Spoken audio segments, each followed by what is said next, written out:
2014 में मोदी जी प्रधानमंत्री बने, भारत का दुनिया के अर्थतंत्रों में 11वां नंबर था और आज हम 4 और 5 के बीच में घूम रहे हैं। 4 मानकर ही आप चलिए, 11वें नंबर से चौथे नंबर की छलांग हमने सिर्फ 12 साल के अंदर। जब हम तय करते हैं तो होता ही है। इस दिशा में समग्र देश का सामूहिक एफर्ट्स अगर आगे बढ़ता है, ताजा ताजा कोरोना गया था, मेरा मंत्रालय ही नोडल मंत्रालय था। कोरोना की पूरी आपदा को जनता, राज्य सरकारें, केंद्र सरकारें मिलकर लड़े। कोरोना आया तब देश भर के, दुनिया भर के पंडित स्वास्थ्य के क्षेत्र में चिंता करते थे। इंग्लैंड में रह रहे एक डॉक्टर पांडे हैं, उन्होंने मुझे फोन किया था कि अमित भाई, लाशों की ट्रकें लाशें भरकर भेजनी पड़ेगी, आप तैयारी रखना। मैंने बोला पांडे साहब, आप इंग्लैंड का देखिए, अभी तो हम लड़ रहे हैं, देखते हैं क्या होता है।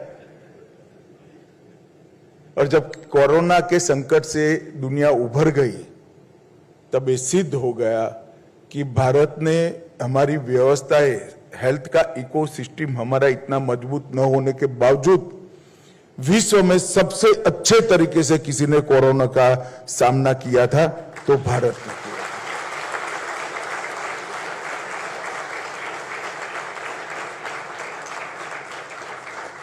मैं भी एडमिनिस्ट्रेशन का और व्यवस्थाओं के सुधार का विद्यार्थी हूं। मैं हमेशा इसके बारे में सोचता रहता हूं। तो मैंने 10 अफसरों को बुलाया और पूछा, भाई ये कैसे हुआ, क्यों हुआ? तो उन्होंने कहा, दुनिया भर में सरकारें कोरोना के खिलाफ लड़ी, हमारे यहां जनता, राज्य सरकार और केंद्र सरकार तीनों मिलकर लड़ी। 140 करोड़ लोग लड़ रहे थे, इसलिए हमें सफलता मिली।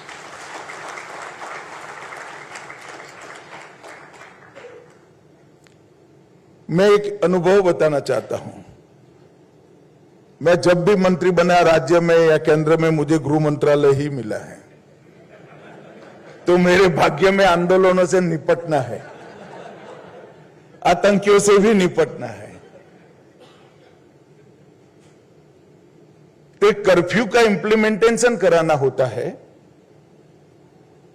तो अहमदाबाद जैसे शहर में कम से कम 300 पुलिस की गाड़ी पर माइक लगाकर अनाउंसमेंट करना पड़ता है कि कल सुबह 8 बजे से कर्फ्यू इंपोज किया गया है, कोई घर के बाहर न निकले।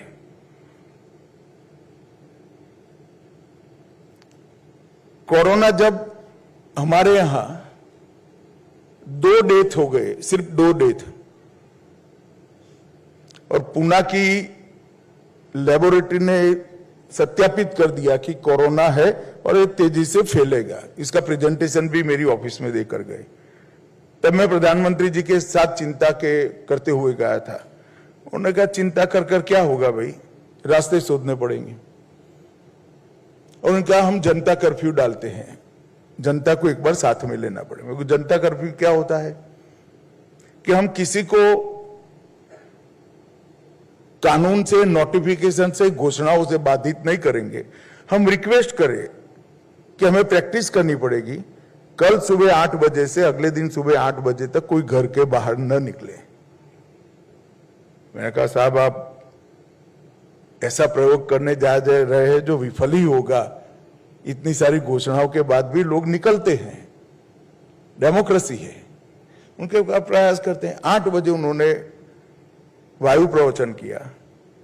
दूसरे दिन सुबह 8 बजे से रात को 8 बजे तक देश में पूरा रोड सुनसान था, कोई नहीं निकला।